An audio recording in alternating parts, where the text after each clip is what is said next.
өміріңізді теңіз табылса, жақсы бір 50 жаста болады адам болса, қосыңыз. Мен 50 тұрмақ болатын одноклассниктерден бар ма? Қатын школда жақсы көрдің ғой, мен давай қосылайық деп айтыңыз.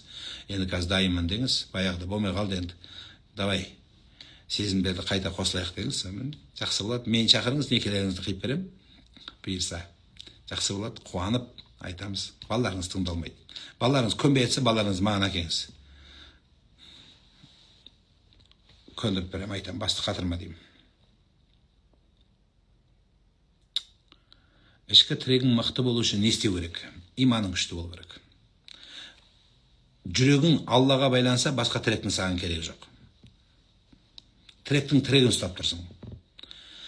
Кез келген ұстаз, кез келген шейх, кез келген әулие өзінің тыңдармандарын, оқырмандарын, қазіргі мынау тыңдармандар ғой, бұрынғы заманда муридтер дейді, шәкірттерін, сол кез келген ұстаз, кез келген әулие, кез келген шейх өзінің тыңдармандарын өзіне емес, Құдайға байлау керек.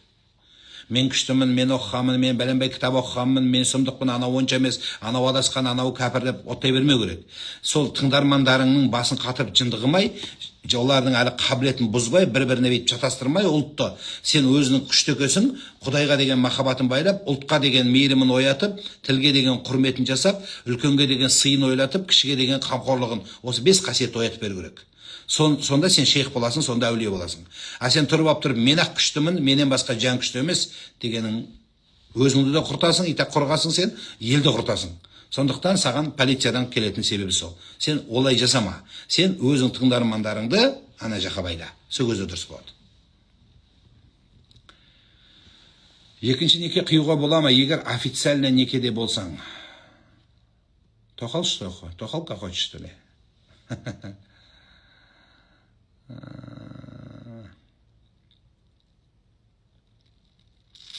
Жаңа ғана некеңізді қиып береміз дедіңіз, осыны ұмытпаңызшы, ұмытпаймын. Иншалла, келіңіз. Балдызымның құлағына өз-өзіңе қол сал деп сыбырлайды екен. Үсті басын қолдарын кескілеп тастапты. Бұл уже проблема, Маратжан. Бұны мешіттегі қариларға апарып оқытасың.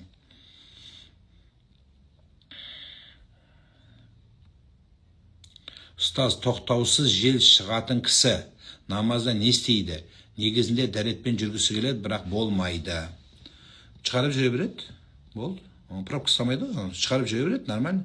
Просто автобуста шығармасын, көпшілік орында шығармасын, шыдасын, или далаға шығып, сквозняк жерге отырсын, ешкім білмей қалатындай. Болды, арт жағын қағып кете береді, болды. Юбкасын қағып кете береді, желпіп қояды, бүйтіп. Кете береді, болды, ешкім білмейді. Соңын андай чеснок, пияз жемесін деп айта оған.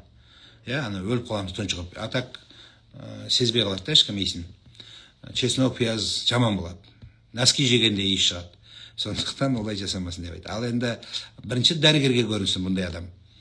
Одан кейін барып намаз тастамайды, намазды оқи береді. Бұндай адамды үзір адам дейді. Бұндай адамды үзір дейді. Үзір адам тоқтамай жел шығара беретін, тоқтамай зәр тама беретін, тоқтамай мұрны қанай беретін адам 5 уақыт намазға 5 рет дәрет алады. 5 уақыт намазға 5 рет дәрет алады. Сол дәрет алып бетін жуып атқанда жел шықса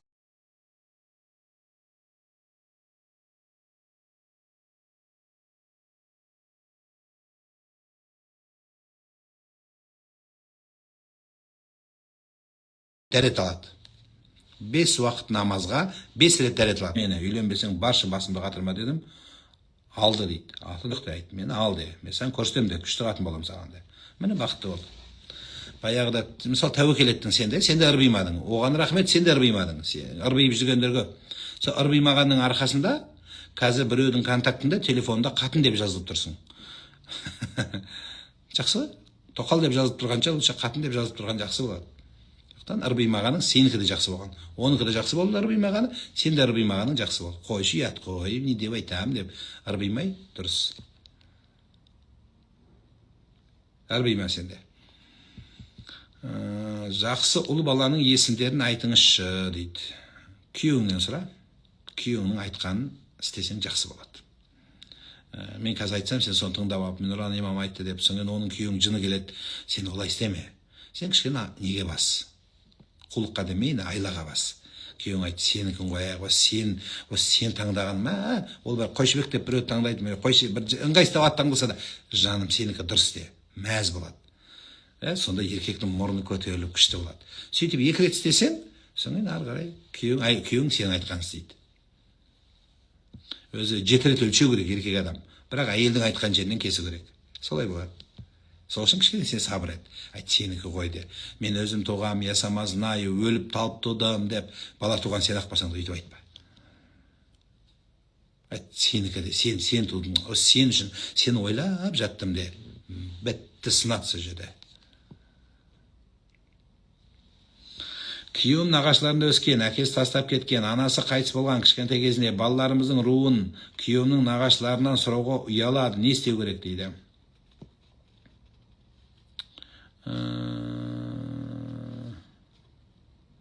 Елден сұрасын, білсе білді, білмесе ештеңе етпейді. Кім деп өсті, сол деп соған байлана берсін.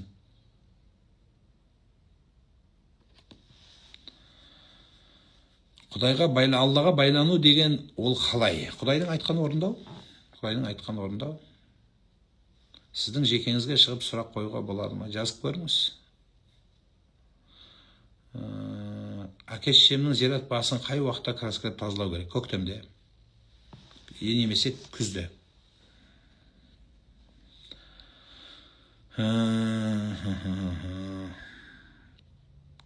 Неге мешіт салуға деген ақша жинау рекламалар көбейіп кеткен, фильм пирамида сияқты дейді.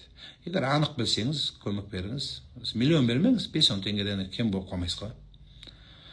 Әке-шешемнің, айттық оны, ұлымның атын өзгертуге бола ма? 6-да дейді. Не үшін? Себеп.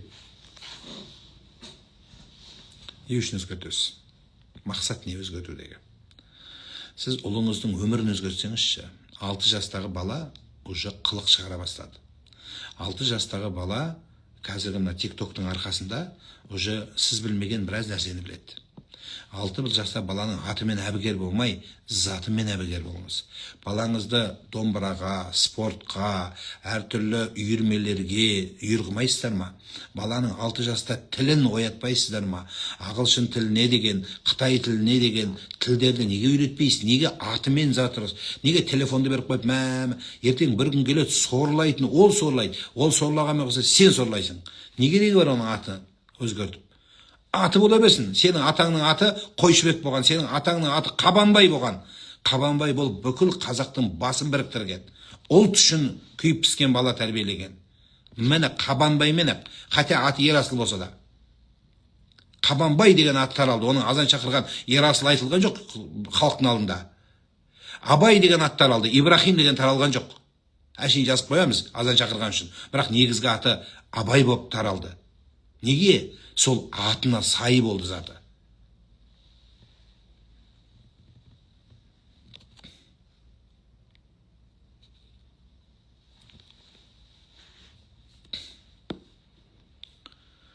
Әкемнің басына фотосын қойса бола ма? Себебі тегі руы тірі кезіндегіде емес, бейтаныс адам сияқты болып жатыр. Фотосы болса бәрі танушы еді. Осы кісі екен ғой деп бетін сипап кетер еді.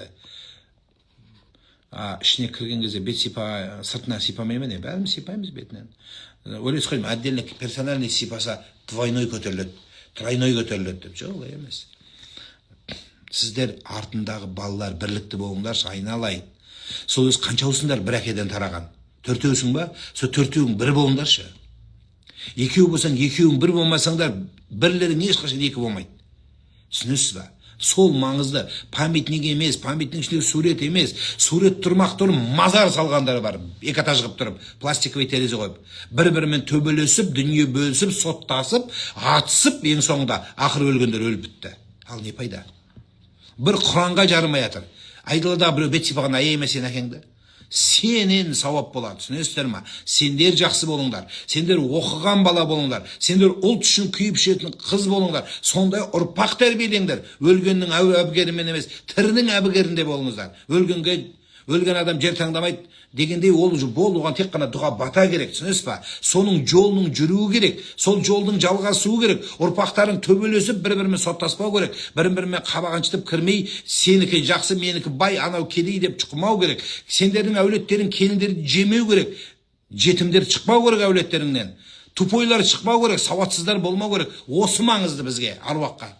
Аруаққа маңызды емес сенің басындағы памятнигің, атын жазып тұрған суретін. Аруаққа маңыздысы сенің ұрпақтарыңның берекелді өмір сүруі. Міне осы нәрсеге жаныңызды күйіңіз, жаныңызды жеңіздер.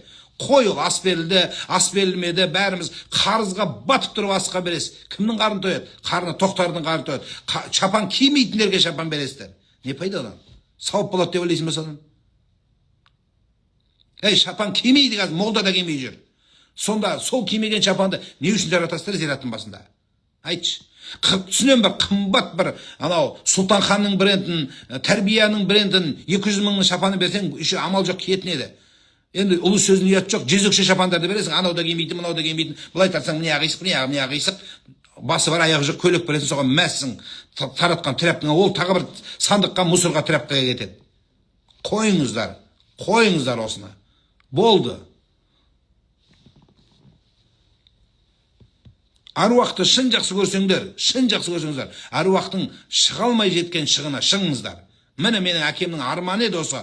Диплом алса деп еді шетелдің Гарвардты. Міне немересі Гарвардтың дипломын алып келдеш, бәріміз сүйейік со баланы. Қазақтың бір санаулақ баласы Гарвардты оқып бітір, қалғандар сатып алған. Өз біліміменен IELTS-ты жоғары тапсырып тұрып, Гарвардты бітіріп шыққан баланы көргім келеді, түсінесіз ба? Абайдың қара сөзін кеше Нұр Мұбарак университетінің баласы, Ақтөбе облысының имамның, молданың баласы 4 тілде Абай жолын оқып берді. Ағылшынша, қазақша, орысша, арабша.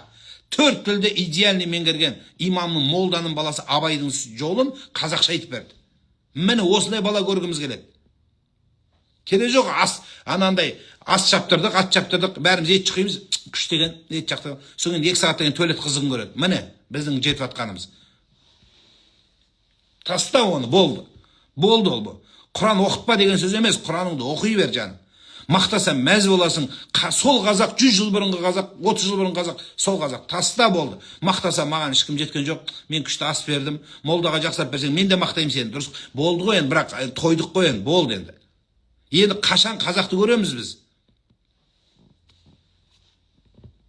Молдалар жоқ, артқа сүйреп жатыр ма? Жоқ, бүкіл молда балаларыңды оқыт деп жатыр. Міне молданың, міне үлгі болып бас имамның, молданың қатыны оқытып, қатыны екеуі. Қарызға батып тұр оқыт, мен білем. Қарыз екеуі. Сол қарызбенен оқытып жатыр балаларын. Оқыт. Сондай балаларды көргіміз келеді. Керек жоқ, болды, асты тоқтат болды. Содан кейін жағдай жақсылар береді, бергісі кеп тұрған жоқ, түсінесіз ба? Бір ауылда бір бизнесмен соған жалынасыздар бәріңіз. Ол қашып бітетін болды. Ақша сұрай береді, әкім де сұрайды, анау да сұрайды, молда да сұрайды, асқа да сұрайды, ат қойғанға да сұрайды. Болды ғой, бітті ғой. Өліп бітетін болды о бақста. Мына жағынан штраф қысып жатыр, мына жағынан өкімет қысып жатыр, мына жағынан молда қысып жатыр, мына жағынан құдай қысып жатыр, жан-жағын бәрі өлетін болды. Не істейді енді о бақсы? Гарвардты бітірген қыз бар ғой дейді. Сол біреу-ақ па? Сол бір әсел ме енді? Сол бүкіл қазақтың тесігін сол бір қызбен жабамыз ба? Мен не айтып жатырмын, сіз не айтып отырсыз, айналайын. Мәселе Гарвардта емес.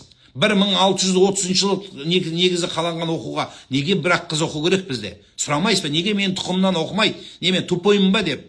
Міне күйетін жер, міне талпынатын жер, міне сіздерге мотивация алға. Құдайдың ризалығы осы жерде. Аста емес. Құдайдың ризалығы білімде, ғылымда.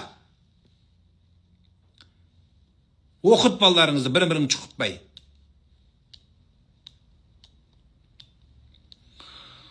Қайтыс болған кісінің жылдық уақытын айтыңызшы. 6 айдан жоғары қарай.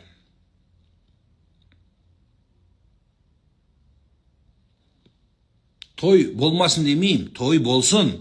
Үйлену тойы бар, қуаныш ешкімнің қуанышы. Бірақ болды ғой енді кішкене былай жүйелеп, кішкене тартып, қысқартып, ана тряпкаларды қысқарту керек. Бәленбай тұрып апты, бір тосты мыжи бергенді тоқтату керек.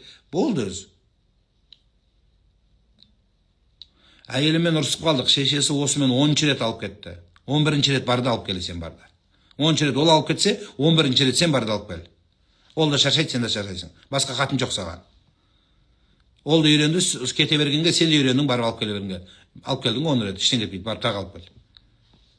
Қатынмен қатын болма, сен ұрыспа, сен кінәлісің. Әйелдің жынын көтерген, ақымақ қылған сен кінәлісің. Еркек өзің кінәлі, одан емес, енесі, шешесі деген қойындар. Саған қатын керек, оған балаларға, оған бай керек, екеуіңе бала шаға керек. Бізге тыныш отбасы керек. Болды, кешір мені де. Еркек болып мұрнын көтере берме, болды же. 10 жылда ол саған еңбек өтті, сенікі дұрыс дейтін уақыттасың сен қазір. Болды. Шай құй деген, шай қой деген, шай ішейікші деген уақыттасың сен қазір. Шай ішейікші де, болды. Саған бәрібір ешкім 17-тегі қызын бермейді, 20-да қызды алмайсың сен, гарантия, болды. Бермейді саған ешкім қыз. Сол үйренген жау атысқан оңай болды, алып келсін. Оны қуып жіберіп, шешесімен қосып, 20-да қызды алайын деп бермейді саған ешкім қызды. Смирись осы жатқанда.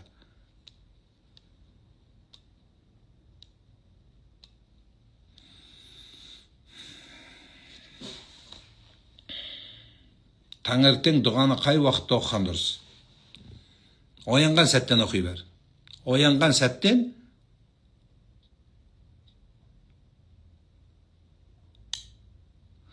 еске алу видеосы ма? Осы еске астарда еске алу видеосын жасайтындарға тағы бір үндеу айтып берейін. Еске алу видеосында марқұмның слайд шоу дейді, түсінікті болу үшін слайдтар, суреттерін слайдқа шығарған кезде мына нәрселер естеріңізде болсын. Біріншісі, қайтыс болған адамның жалаң аш тұрған судың жағажай, немесе пляж деп айтады орысша. Сол пляжда түскен суреттері, дастархан үстіне алып қояйық, ішіп қояйық деген суреттері, немесе қолына стақан ұстап тұрған суреттерін, бүкіл аруақты жерде, Құран оқытып тұрған жерде сондай суреттерді қойып позор болмаңыздар. Талай жерде асты көріп отырып, арақ ішкендерін көріп, өзім ұялып қалам. Аруақтың әбейін ашпаңыздар. Жақсы суреттер болса, проблема жоқ. Искусственный интеллект, қазіргі жасанды интеллектпен суреттерді сөйлету, қимылдату, проблема жоқ. Бұл заман енді анау, кішкене ортодоксальный төмен жүрген адамдар бар, астағфирулла, ол қимылдатып жатыр, өтірік алдап жатыр деп. Жоқ, дұрыс, о жағы бар, бірақ мен о жағынан емес, мына ғылыми болашақ жағына дұрыс подход жасау керек. Сендер айтпасаңдар істейді оны халық. Бірақ соны жүйелеп беру бұл бізге міндет. Заманауи адамдарға. Біз заманаулимыз. Енді заманауи болғандықтан сол видео жасаған кезде мына жасанды интеллектпен қолдарын бүйтіп, марқұмның бүйтіп қимылдатып, жымитып күлдірткен кезде ода проблема жоқ. Балаларға жақсы сөз айтқыздыруға да болады. Бірлікті болыңдар, осы нәрселер, тірлікті болыңдар. Ана Русланды Қайратты үйлендіріңдер, Гүлзираны байға беріңдер деген сөз келе жоқ. Кәдімгі бірлікті болыңдар деген сияқты жақсы сөз айтса, одан проблема жоқ деп есептеймін. Менің өзім жеке пікірім, және соны дұрыс деп есептеймін. Өйткені қалай болғанда да халық оны жасайды, жасағанда оны кішкене жүйелі жасаса болады. Ереже солай. Бізде екі ағам бар. Әпкесі қайтыс болды. Бір жылда туысқандарынан той істесе болады ма? Бүкіл ағайынға қарабет боласыңдар. Қайынатам сөзбен тисе береді. Не істеймін? Үндемеймін. Сонда да сөзбен тисе береді, шағып сөйлеп. Жас кезінде сондай болған. Жас кезінде қалжың болсаң, қартайғанда мылжың боласың дейді қазақта. Енді сенің қайнатаңа қатысты емес, бірақ жалпы жас кезінде сондай қисық болған адамның қартайғанда да қисық бола береді. Жас кезінде жынды болған, қартайғанда да жынды болады. Одан ешқандай ештеңе өзгермейді. Сондықтан енді сен онымен жынды болмай, сен үлкен әулеттің келіні, кішкене кереген кең, түйсігің мол, ақылың зор, тәрбие көрген жердің қызы болсаң, байыңды жерге қылмай, жылай бермей, жерге тек білей бермей, әкесін жамандай бермей, кетемде баса бермей, бір күн кішкене шыдасаң, атасы өледі. Кішкене шыдасаң. Сондықтан сабыр қыл, түбі жеңесің, болды. Сенікі дұрыс те болды. Ерегісіп, тауып, сен де кетіп 10 рет келіп, олары жабылып 11 рет келіп, қадіріңді кетірме.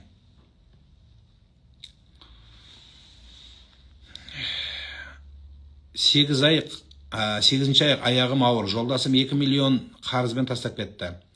Қазір босанғаннан кейін ақша береді саған үкімет. Соны кішкене экономдасаң 1 миллион 400 мың болады. Жүргек пұлын қоссаң, сонымен 2 миллионнан құтыласың. Балаң 1-2 жасқа келгенде байсыз жүргеннен кейін тағы да біреуге күйеуге тиесің. Бәрі жақсы болады, уайымдама. Енді сен ол жаның жей берме, 2 миллионды уайымдай берме, 2 миллион жабылады. Адамның өмірі емес. Кішкене сабыр қыл, кейін бағың ашылады. Тастап кетсе, өлтіріп кеткен жоқ қой, самый главный. Елдің байлары өлтіріп те кетіп жатыр, инвалид қып. Оның қасына ештеңе етпейді, қарызы жоқ адам жоқ, жабылады. Бәріміздің қарызымыз бар. Оны менен уайымдай берсең, қазір балаң түсіп қалады. Ауырып. Немесе ауру бала туасың, нервіс ете берме, қызым. Апамның күйеу баласы қайтыс болды.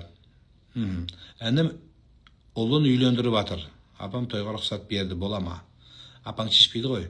Апаңнан басқа бауырлары бар, ағайын бар, ел бар, көр. Екінші неке қияйын деп едік. Бір-бірімізді қатты жақсы көріп қалдық. Екінші әйелі қылып алғым келеді. Бірінші әйелімді қалай көндірсем болады? Некемізді қиып бересіз ба дейді. Қалай көндірсем болады дейсің ба? Сен ажырас лучше. Сен ол қыздың жанын жемей, оны жылатып, балаларыңды қаңғыртпай, лучше ажырас. Жақсы көріп қапсың ғой, сезім оянып кетіпті енді. Сезім оңай емес. Сезіміңді түсініп тұрмын сен. Сезім оңай емес негізі. Бұлай дегенде оянып кетті сезімің. Сен енді ажырас. Сен ажырас та, содан кейін ал оны. Сол дұрыс болады. Біреудің көз біреудің бақытын тұрғызып көр, қалай болатынын. Көрерсің енді. Әкеме қатты ренжулімін дейді. Шешеме көрсетпегені жоқ. Жасы 65-ке келсе де ішіп алып, үйден қуып, шешемді болса инвалид, тіпті түнде ұйықтауға қорқамын дейді. Өзім тұрмыстамын дейді.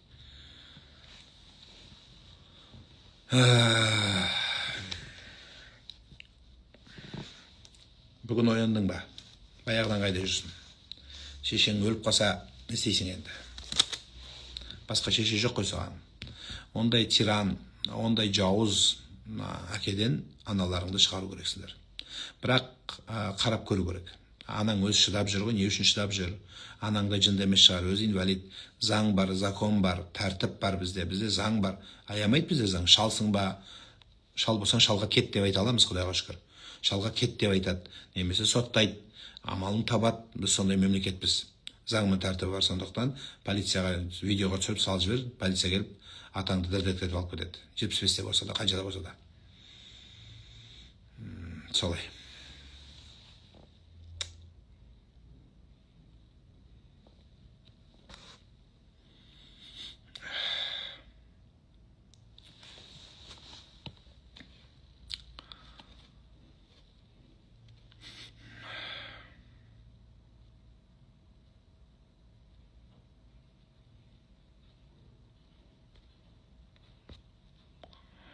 Туған ағам менімен қарым-қатынас үзді. Қатының сөзін тыңдап, мен барып кешірім сұраймын ба, өзім ағамды сыйлаймын, қарым-қатынас үзгім келмейді. Барып сұра. Неге сен оның қатының кінәлайсың? Не, бір нәрсе болса әйел кінәлі ме? Жоқ. Жоқ, ешқашан дұрыс емес ол. Сен барып сұра, ол бауырың. Міндет қылма. Ол саған ренжісе, үндемей тыңда. Сөз қайтарма. Қарсы сөз айтпа. Аға, сіздікі дұрыс деп күлімсіреп, кетіп қал болды. Сонда өмірі дұрыс болады. Әйеліне жүріс қара, жеңгеңе. Сенің ағаңа бәрібір қатын болып бермейсің сен. Сондықтан сіз біздерге сондай келін ұнайды. Осы біздің көп адам барлығымызға бүйтіп иіліп, сәлем сала беретін, жылына беретін, күле беретін, алдыңа жығыла беретін, кәдімгі рабыня ұнайды біздерге. Адам ғой ол. Ол робот емес саған. Роботтың өзі майы кетеді. Ол адам кейде настроениесі болады, кейде болмайды, кейде ауырады, кейде бел ауырады, кейде шешесі ауырады, уайымы бар, қарызы бар, кредиті бар, жұмысы бар, бастығы бар, баласы бар, жуатын кірі бар. Адам ғой ол. Кейде саған дұрыс амандасалады, кейде дұрыс амандасамайды. Ол тұрмақ, мен де бір адаммен сөйлесе аламын, кейде сөйлесе алмаймын, кейде біреуге көрем, біреуді көрмей қалам. Сонда анау тілін 2 метр қылып сөйлейді. Енді адам ғой енді. Адам ол, түсінесіз ба? Сол кезде сен соған ондай әйел таппайсың, онда өліп қалған баяғы заманда. Онда болмағанда шығар енді. Сондықтан ондай емес. Сен ойлайсың ғой, ыржыңдап тұрса жақсы деп. Жоқ, ондай болмайды. Сен де күліңгің күлі, қуаныш танытады, қабағын шытса күлімсіре, санама, сонда өмір сүру проще болады, жеңіл болады.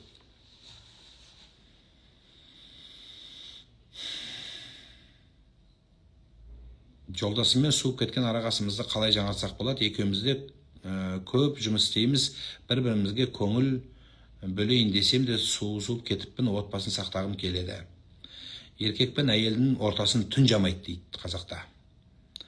Түн жамайды дейді. Кішкене одан кейін қабақ жамайды. Күлімсіреп, одан қалса үшіншісі тамақ жамайды. Осы 3 нәрсе. Енді 4-шісі оның балаларына жақсы қарасаң, айналып кеп қазығын табады. Сол. Жұмыстың бәрін істесең де бүкіл әлем жүрсін. Ортаны кейін жабылмай қаласың. Маған сәттілік тілеңізші, мен тест тапсыратын едім. Алла береке берсін жаным. Анамды асырап алған, 90-ға келді жасы, қайтыс болса, өзінің әкесінің атын айтуымыз керек пе, бірақ та анамнан ашық әкесінің атын сұрай алмаймын. Өзі ешқашан ол туралы айтпады. Айтпаса керек жоқ. Кімді айтады, соны, кіммен жазылған, кімді айтып жүр, соны айта беріңдер болды. О жағында шаруаларың болмасын. Кімді асырап алған, кімді ане жерде не болады деген сөз жоқ. Бастарыңды қатырмағандар.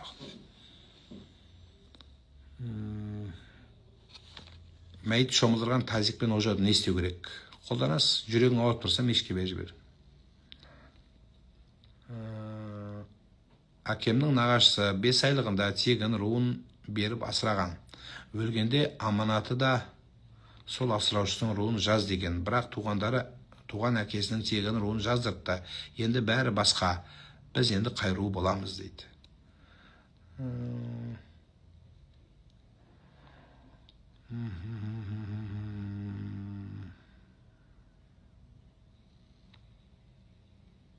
Енді өз әкесін айтқан дұрыс қой, өз ситуацияларыңызда өз әкесін айта беріңіздер. Ештеңе етпейді.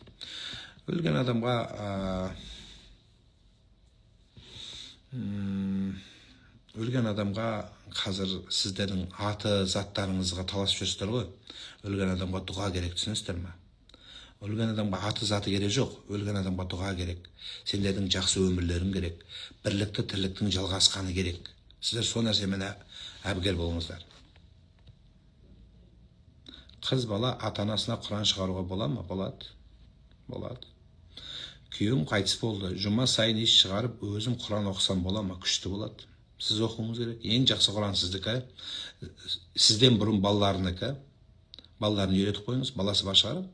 Сол балаларына жаттат. Сенің жұмысың сол күйеуінің балаларын, қайтыс болған күйеуінің балаларының кәдімгі ұлтымыздың ардақты азаматы, иманды азаматы, арлы азаматы, білімді азаматы қылып тәрбиелеп беру, күйеуінің ризалығы сол сізге. Күйеуім қайтыс болғанын айттық.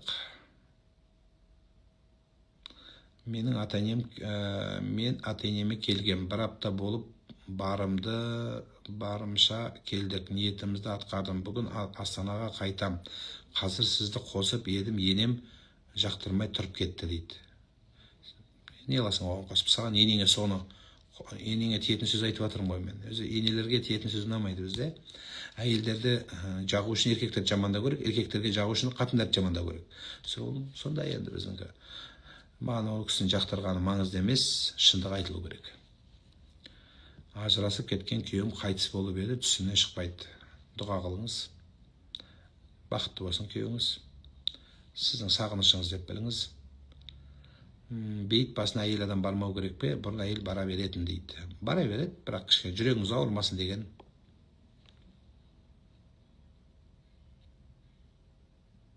Ағасы түсінбейсіз да, 11 рет алып кел дейсіз әйеліңді. Ол қаншалықты қиын екен дейді. Қатынсыз өмір сүру одан қиын. Сен 11-ші рет бару, сен 10 рет бала туғанға 11-ші рет туа салу қиын емес уже. Сен сонда айтып жатсың да, 10 рет тудың ғой, 10 рет бардың ғой, ештеңе жоқ. 11-ші ретте бара сал. Неге? Айтайын себебі, неге ол айтқанды? Ортада бала бар. Түсініп тұрсың ба? Ортада одан кейін қатын кетпейтін еді, кінә сенен де бар. Әйел сенен де бар, кінә сенен де бар. Неге сен әйелді кінәлай бересіңдер осы? Неге еркектер қатынды кінәлай бересіңдер? Қатын оңбаған, шешесі оңбаған. Неге келіндер, енелер жамандай бересіңдер? Анау оңбаған, баласы жақсы, енем ал басты, оңбаған енем. Солай өмірде. Көрдің ба? Неғынан да, неғынан жағынан да. Сондықтан сен барып алып кел. Ештеңе етпейді. Мен түсінем. Қиын екен түсініп тұрмын. Бірақ одан жақсы ұрыспауың керек еді. Енді боларып біткеннен кейін несіне ойлайсың? Барып алып кел. Болды. 10 рет кетті ме қатының? Себебі сен сол жерде барсың. Ол өзінен өзі кетіп қалған жоқ. Сол жерде сенің бір қателігің бар, кінәң бар сенің. Сол үшін кет. Сен жақсы байдан адам кете ме өзі? Жақсы бай болса кете ме адам? Жабысып өліп қалар бүйтіп. Ол жақсы қатын болса сен кетіретін мен? Значит, бір пәле бар ортада. Ода да бар, сенде де бар. Енді екі жау бір-біріңе үйренгенсің. Қатысқан оңай. Сондықтан барып алып кел жаным. Не қыласың сөз көбейтіп? Мен саған жаман нәрсе айтып тұрған жоқпын.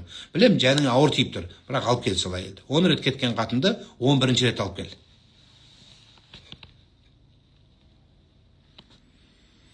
Алып кел жаным.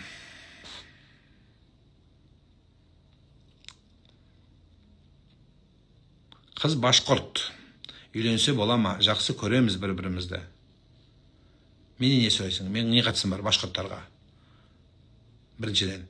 Екіншіден, сен әке-шешең емеспін, қыздың әке-шешесі емеспін. Зачем маған айтасың? Сен туысқандарыңмен сөйлес. Сен жақсы көргенің бір бөлек. Сен оны өз жақсы көріп Австрияға көшіп кетпейсің ғой, Австралияға. Сен Қазақстанда тұрасың, өз әке-шешеңмен тұрасың. Содан кейін сен жұмысқа кеткенде сен әке-шешең оны түртеді. Башқұртын шығарады. Содан кейін барып ол кетем дейді. Содан кейін не болады? Махаббат қайда қалады? Біреудің семьясын тауып, қыздың өмірін бұзасың сен. Түсініп тұрсың ба? Сол үшін үйдегілермен ақылдас. Солар шешеді. Солар ауа райы жасайды, жаным. Жақсы көрген білем. Баланың мектеп жасынан бастап оранып жүруі дұрыс па, немесе өз еркіне таңдау беру керек па, ақыл айтыңызшы дейді. Кішкентай оқушы балалардың, кішкентай балиғат жасына толмағандардың орамал тағу парыз етілмейді. Бір, екіншісі қап-қара қылып орану біздің салтымызға келмеген дүние. Баланың орау емес, баланың білімін, өресін, ой жүйрігін, тәрбиесін қаттырақ мән беру керек.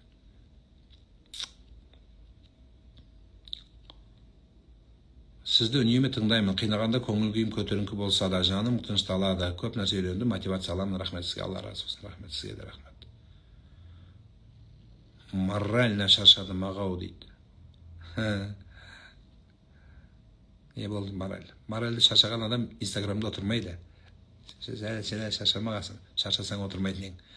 Значит, шаршамағасың. Или слишком көп шаршаватсың. Далаға шығып спортпен айналыс. Бірақ спортпен айналыс, жүгір. Намазды қалай оқып бастасам болады? Тұрасың да бастайсың. Отырсаң бастамайсың.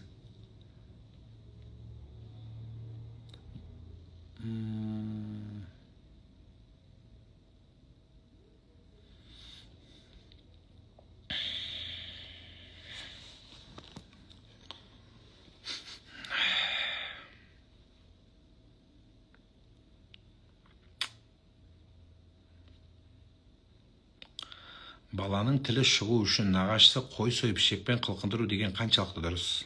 Қажет емес. Мәйт шомылдырған тазикті қайнағама беріп жіберген көп ұзамай сол қайнағам қайтыс болды. Негізі біреуге беруге бола ма дейді.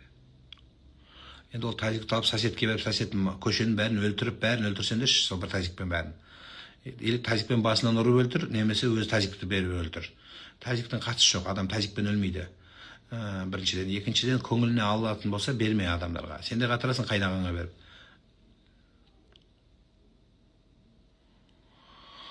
Мал жоғалғанда құмалық ашады, сол дұрыс па дейді. Осыған бір қызық оқиға есіме түсіп кетті, айтып берейін. Бір еркек жұмыстан шыққапты. Жұмыстан шыққап, бала-шаға асырау керексің, әйелі жұмыс тап деп. Жұмыс жоқ, соны айтыпты. Бал ашсашы деген екен, құмалық аш. Мен құмалақты білмеймін, кім біліп жатыр, ашсаш деп миын жей бергеннен кейін еркек құмалақ алып, ана құмалақшылардың көшесінің шетіне отырыпты.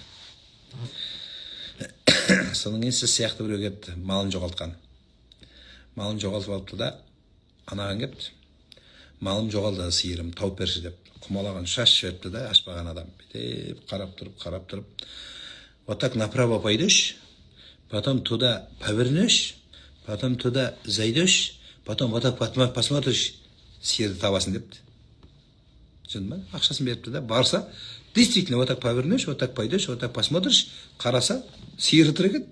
Деп қуанып, сиырды үйге алып келіп, мәз елдің бәріне айтып, содан мынаның авторитеті көтеріліп кетті жаңағы, сразу.